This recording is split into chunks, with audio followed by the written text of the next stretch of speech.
Marsels Hossa Rīgas Dinamo pievienojās 2008. gadā. Toreiz viņam bija nepilni 27 gadi. Ideāls vecums hokejistam, kad ir uzkrāta gan dzīves, gan sportiskā pieredze, bet fiziskais spēks un jaunība ir karjeras virsotnē. Tas nozīmē tikai vienu – no viņa gaidīs rezultātu šeit un tagad. Vēl jo vairāk, jo viņš ir leģionārs. Spiediens bija jūtams, jo Marsels ieradās ar Nacionālās hokeja līgas bagāžu. Turklāt viņam vienmēr līdzi nāca uzvārda nasta, atšķirībā no sava vecākā brāļa Mariana Hossas, kurš Ziemeļamerikā jau bija kļuvis par pirmā lieluma zvaigzni. Marselam NHL hokeja mekā savu vietu zem saules izkarot bija daudz grūtāk. Viņa ceļš lielajā līgā sākās Montreals Canadiens organizācijā, kura Slovāku uzbrucēju izvēlējās 2000. gada drafta pirmajā kārtā ar augsto 16. numuru. Debija notika 2001. Otrā gada sezonā 10 spēles un 4 punkti. Tas bija neticams piedzīvojums, jo Marsels ne tikai piepildīja bērnības sapni, bet arī savā pirmajā NHL spēlē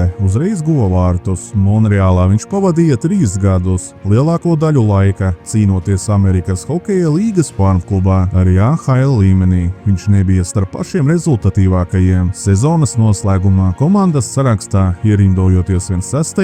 vai 9. vietā. Spilgtākais posms Canadiens galvenajā komandā Marselam bija otrā sezona, kad 34 mačos izdevās sakrāt 13 punktus. Interesanti, ka tajā laikā Monreālā toni noteica cits Slovāks – Zedniks, kurš ar 49 punktiem bija otrs produktīvākais spēlētājs komandā, piekāpjoties vienīgi somu leģendai Saku Koivu. 2005. gadā Monreāla aizmainīja Marselu uz Ņujorkas Rangers, pilsēta, kur dzīve nekad neapstājas. Slovākam uzreiz iepatikās. Turklāt viņš nonāca vienā komandā ar savu bērnības salku Jaromīru Jāgru. Toreiz Rangers sastāvs bija ļoti eiropeisks, un tajā spēlēja arī 2 Baltijas hokeja smagsvari – mūsu pašu Sandis Uzoliņš un lietuvietis Darijus Kasparaitis. Savā debijas sezonā Ņujorkā Marsels aizvadīja 64 spēles, kas kļuva par viņa karjeras rekordu NHL. Viņš sakrāja 16 punktus, kas bija tikai par 2 vairāk nekā Sandim Uzoliņam, lai gan mūsu Ozo tajā sezonā ņujorkiešu formā aizvadīja vien 19 mačus. Šis gads Marselam bija īpašs arī starptautiskajā arēnā. Viņam bija gods pārstāvēt Slovākiju gan olimpiskajās spēlēs, gan pasaules čempionātā, kas norisinājās tieši šeit, Rīgā. Neviens tajā brīdī vēl nenojauta, ka pēc dažiem gadiem Rīga kļūs par viņu otrajām mājām, kamēr Marsels vēl meklēja savu īsto vietu NHL. Viņa brālis Marians Hossa tajā pašā sezonā burtiski dominēja līgā. Viņš kļuva par 11. rezultatīvāko spēlētāju, 80 mačos sakrājot 92 punktus, vidēji 1,15 punkti katrā spēlē. Marsels savā otrajā gadā ar Rangers atkārtoja iepriekšējā sezonas ritmu, aizvadot 64 spēles un nedaudz uzlabojot savu statistiku līdz 18 punktiem. Viņš pielika roku arī izslēgšanas spēlēs, gūstot 2 vārtus un 2 piespēles. Tomēr nākamās sezonas februārī Ņujorkas klubs nolēma no Slovāka šķirties, aizmainot viņu uz tukšnešaino Fīniksu pie paša hokeja karaļa Veina Grecka. Šis posms Marsela karjerā izvērtās par nelielu pārbaudījumu. Grecka vadībā viņš aizvadīja 14 spēles, taču palika bez punktiem. Viņš kļuva par vienīgo spēlētāju komandā, kurš pēc vismaz 10 mačiem palika uz nulles, kamēr čehu kolēģi Radims Urbāte un Mārtiņš Hanzāls rādīja ļoti pārliecinošu sniegumu. Liktenīgā izvēle bija tuvu - 237 NHL spēļu pieredzi uzkrājošo Marselu. Savās rindās kāroja redzēt 2 Maskavas Grandi, Spartak un Dinamo, taču Hossa izvēlējās Rīgu. Milzīgu lomu šajā lēmumā spēlēja galvenais treneris Julijus Šuplers, kurš Marselam bija labi pazīstams no Slovākijas izlases laikiem. Hossa Rīgas projektu sākumā uztvēra kā karjeras restartu un tramplīnu, lai tuvākajā nākotnē atgrieztos NHL ar noteikumu, ka šeit tiks parādīts visaugstākā līmeņa hokejs. Daži līdzjutēji uz viņu raudzījās piesardzīgi. Spēlētājs var izšaut un var arī neizšaut, bet Šuplera vārds un spēlētāja pieredze liecināja par to, ka meistarība viņam ir. Jāatzīst, ka tajā sezonā Rīgas Dinamo vadība ar leģionāra piesaisti trāpīja tieši mērķī. Komandai pievienojās vīri, kas vēlāk kļuva par Eiropas hokeja kvalitāti. 2-kārtējais Stanleya kausa ieguvējs Marks Hartigans, kādreizējais Rietumu hokeja līgas vērtīgākais juniors Mets Ellisons, NHL gaisu apostījušie aizsargi Džuvijs Veskots un Filips Novāks, kā arī pieredzējuši pieredzējušais Roberts Petrovickis un vārdsargs Martins Pruseks. Šis leģionāru desants solīja, un kā izrādīsies arī vēlāk, iedeva jaudīgu sezonu. Marsels bija apmierināts ar jauno vidi un komandas biedru atsaucību, taču līdzjutēju uzmanību uzreiz piesaistīja vēl kāda detaļa - viņa numura izvēle. Bieži vien komandas līderi izvēlas klasiskus ciparus, piemēram, 7, 9 vai kaut ko no otrā desmitā, taču Marsels Rīgā nolēma spēlēt ar 81. numuru uz muguras. Tas vēl vairāk izcēla viņa individualitāti. Sākotnēji spēlējot Ziemeļamerikā, Portlandas sastāvā, viņš nesāja 17. numuru, taču vēlāk nolēma pāriet uz lielākiem skaitļiem, sekojot komandas biedru piemēram. Izvēle krita par labu tieši 81. numuram un bija pavisam vienkārša. Tas ir Slovāka dzimšanas gads. Interesanti, ka hokeja aprindās klīda leģendas, ka šī izvēle saistīta ar viņa brāli Marianu. Marians savulaik Otavas Senators sastāvā spēlēja ar 18. numuru, un daudzi līdzjutēji domāja, ka Marsels izvēlējies 81. lai tas būtu kā spogulis brāļa skaitlim. Pats Marsels Hossa par pievienošanos Rīgai un jauno KHL projektu izteicās šādi: jau tagad daudzi KHL klubi cenšas vienoties un noslēgt līgumus ar NHL spēlētājiem. Interese par šo līgu aug, ko pierāda arī Jaromīra Jāgra atgriešanās Omskas Avangarda sastāvā. Es domāju, ka spēles būs interesantas un ļoti augstā līmenī. Ņujorkā guvis neatsvaramu pieredzi, spēlējot vienā maiņā tieši ar pašu Jāgru. Hossa bija gatavs jauniem izaicinājumiem. No tā brīža Dinamo sastāvā Marsels personīgi pazina tikai aizsargu Filipu Novāku un savu tautieti Ronaldu Petrovicki. Protams, viņu paziņu lokā bija arī Sandis Ozoliņš,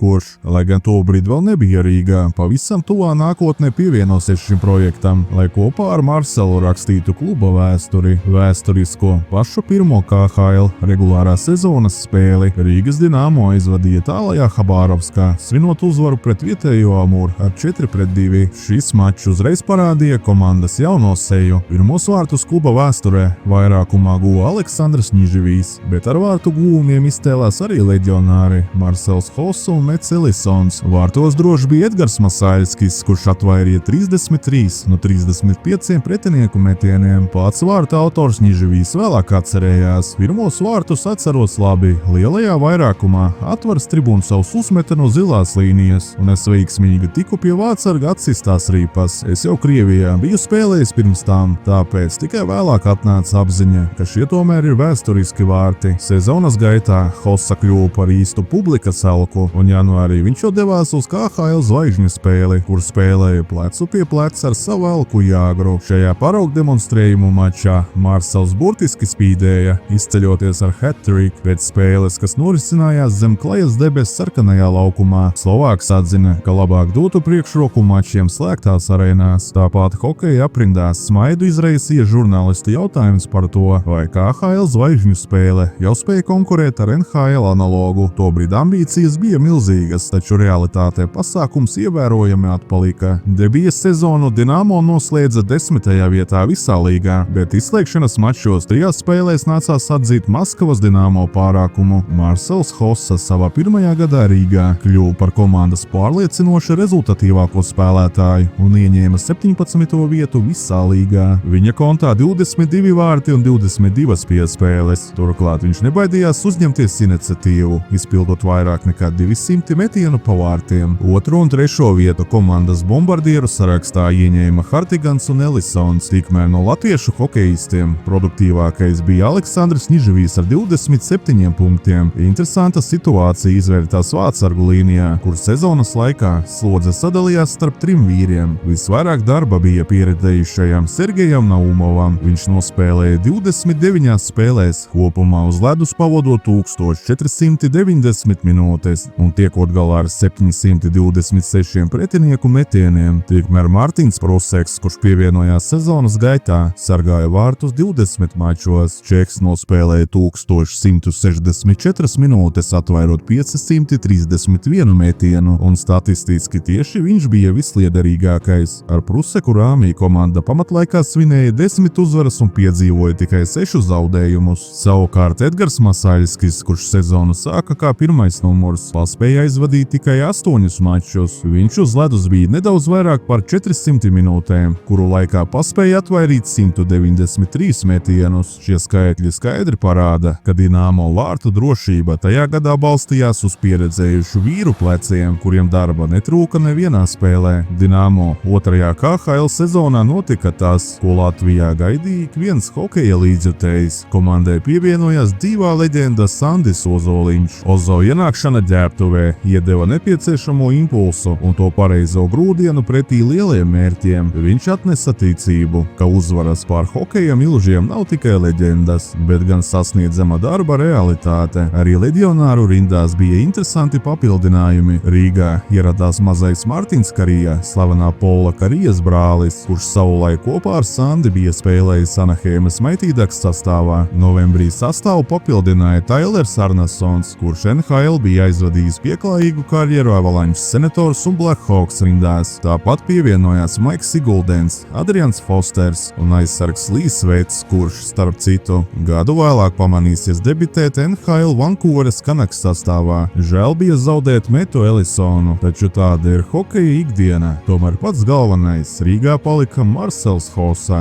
Viņu savās rindās ļoti kāroja redzēt Minskas Dinamo, taču Slovāks izvēlējās palikt Latvijas galvaspilsētā. Nav noslēpums, ka Rīgas Dinamo finansiālās iespējas tobrīd bija 3 vai pat 4 reizes mazākas nekā līgas turīgākajiem klubiem, nerunājot jau par līgas grandiem, kam šīs iespējas bija vēl lielākas. Rīga nevarēja pārmaksāt, tāpēc klubs kļuva par izcilu tramplīnu izsalkušiem un talantīgiem leģionāriem, tiem, kuri citur bija pazuduši zvaigžņuēnā, bet šeit dabūja iespēju atvērties, lai vēlāk kāptu pa karjeras kāpnēm un sasniegtu sulīgus līgumus. Marcelam Hossam Rīgas Dinamo bija kā ideāla siltumnīca, līdzjutēji viņu dievināja. Komanda uzticējās un partneri spēlēja uz viņu. Tā bija viņa organizācija, kurā viņš varēja plaukt un ziedēt, un otrajā gadā viņš patiešām uzziedēja, burtiski uzspridzinot līgu. Ar 55 punktiem 56 spēlēs Marcels kļuva par visas KHL regulārās sezonas labāko vārtu guvēju un 7. rezultatīvāko spēlētāju visā līgā. Tas bija laiks, kad Hossa un Rīga bija nešķirami jēdzieni. Pateicoties savam perfektajam sniegumam Rīgā, Marcels nopelnīja vietu Slovākijas izlasē, lai kopā ar brāli Marianu dotos uz Vankūveras ziemas olimpiskajām spēlēm. Tā bija iespaidīga komanda. Kopējā NHL pieredze šajā sastāvā pārsniedza 10,434 spēles. Pats Marcels sezonas vidū atzina: šeit Rīgā es daudz spēlēju un iegūstu pārliecību. Tas ir pavisam cits hokejs salīdzinot ar Ziemeļameriku, bet man tas patīk. 2010. gada Slovākijas olimpiskajā modelī bija 11 NHL vīri un 8 KHL pārstāvji. Uzvārdi komentārus neprasīja Demitra Handžuš, Zedniks Gaboriks, Štumpel, Plišņovskis, Milzis, Deno Hāra, leģendārie Palfijs un Šatans un, protams, vecākais brālis Marijans. Kamēr Marijans turnīru noslēdza kā otrs rezultatīvākais komandā, uzreiz aiz Demitras, Marcelam 7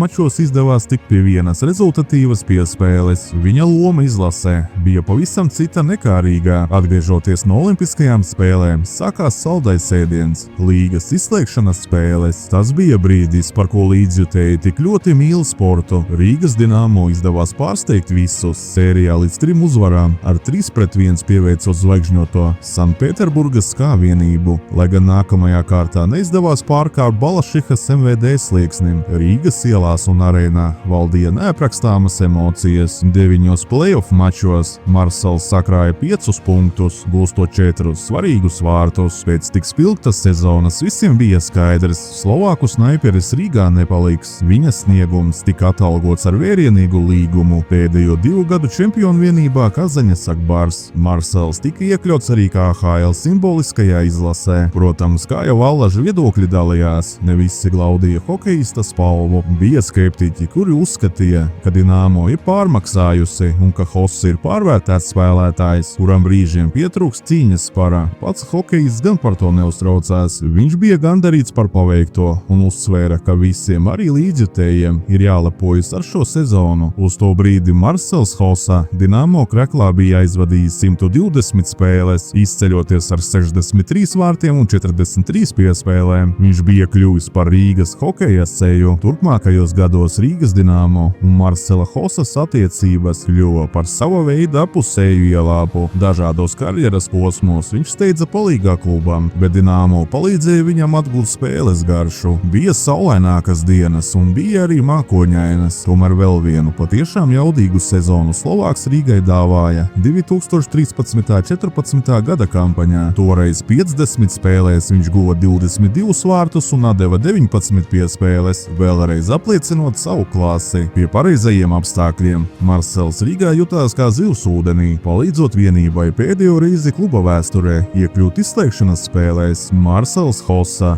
ir un paliek visu laiku rezultatīvākais leģionārs Rīgas Dinamo jauno laiku vēsturē. 215 mačos viņš guva 94 vārtus un sakrāja 76 rezultatīvas piespēles. Par tādiem spēlētājiem kā viņš mēdz teikt, prot atrasties īstajā laikā un īstajā vietā. Viņam piemita gadiem slīpēts zibenīgs metiens, taču nemazāk svarīga bija treneru uzticība. Hossa bija spēlētājs, kuram pārliecība baroja meistarību. Ja viņam ticēja, rezultāts neizpalika. Pats hokejs to raksturoja vienkārši: es laikam īstajā brīdī esmu īstajā vietā, jo neviens jau vēlāk nepēta, kā tieši tu iemeti. Tas ir gols un viss. Hokeja eksperti norāda, ka neskatoties uz mūžīgajiem salīdzinājumiem ar Zvežņoto brāli, Marcels spēja izveidot pats savu unikālo stilu. Ja Marians Hossa bija elegants divvirzienu uzbrucējs, kurš bija vienlīdz perfekts visos elementos, gan uzbrukumā, gan aizsardzībā, gūstot virkni punktu un bloķējot metienus, cīnoties par katru laukuma centimetru, tad Marcels bija citāds. Viņš bija izteiktāks spēka uzbrucējs ar izcilu snaipera instinktu. Viņa spēks un neatlaidība vārtu priekšā vispilgtāk uzplauka tieši šeit, Rīgas Dinamo formas Kreklā.